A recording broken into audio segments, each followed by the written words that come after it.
Hello everyone and welcome to Case Studies. Today we'll be looking at my favorite period in all of America, the 1920s. More importantly, Prohibition. We'll be able to explain the reasons behind the Prohibition movement and the effect that Prohibition had on society.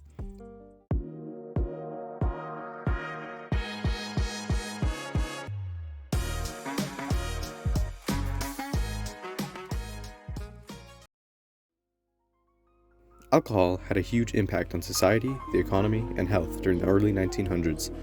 The average adult drank around 2.5 gallons of pure alcohol a year, which is about 13 standard drinks per week. The temperance movement, the push to abolish alcohol, was led by women in churches but had a small majority of men show their support. Christian and Catholic churches have long advocated for the abstinence of alcohol, but with the powerful influence of women protests, it was made easier to actually put the abstinence in effect. The purpose to get rid of alcohol wasn't because of alcohol itself, it was the effect it had on men's actions toward their families. Imagine this scenario. You're a woman in the early 1900s trying to take care of your kids in hopes that your husband will come home and support you and pay the bills, just for him to go to the saloon and get wasted. This was often the case with thousands of families. Some of these men would even beat their wives. Yikes. But in terms of men's support, industrial leaders saw the potential in the temperance movement, as they predicted their workers would be more productive and healthier. They also assumed homeless and poor people would put the bottle down and turn in their applications. So, the temperance movement was very controversial but understandable. What did it lead to?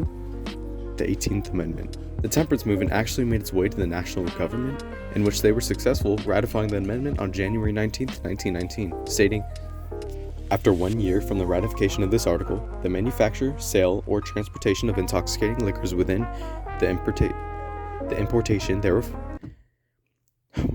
or transportation of intoxicating liquors within the importation thereof into or the exportation thereof from the United States and all the territories subject to the jurisdiction thereof." Basically, you can't move, sell, or transport intoxicating liquors. So, it appeared to be all over. Governments and temperance supporters expected to see a high decrease in poverty, crime, and alcohol consumption, while seeing an increase in happy homes and healthy children. So, January 17th, 1920, the end of alcohol, and the start of new beginnings. Or start of new alcohol. See, the Americans didn't stop drinking. They found loopholes in the amendment to legally consume toxins.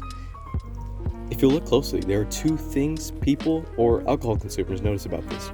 Firstly, the amendment never prohibits the consumption of alcohol, and it wouldn't be put into effect until 1 year from the ratification date. Since the date of ratification, wealthy people would privately stock up their alcohol or plan new ways to make some. The fall of bars, saloons, and public alcohol selling also presented an opportunity for organized black market. Street gangs or bootleggers found ways to smuggle alcohol into speakeasies. These smuggling tactics included hiring men to buy from abroad or even from homes that made distilled liquor. These mafia men weren't always your average gangsters. Leaders would oftentimes hire people from warehouse workers to enforcement officers themselves. Profiting smuggle tactics were private, but violence was not. Chicago was especially violent. 729 people were reportedly killed by gangs in Cook County alone during Prohibition. Probably the most infamous massacre in Chicago was the St. Valentine's Day Massacre during 1929. Men working for Al Capone murdered 7 men in a rival gang against a garage door. Al Scarface Capone was the biggest mafia leader known. His income was around $60 million a year from the leading activities in bootlegging, gambling, and prostitution. There were several other mafia leaders that ruled the East Coast, and this seemed to have happened because of Prohibition.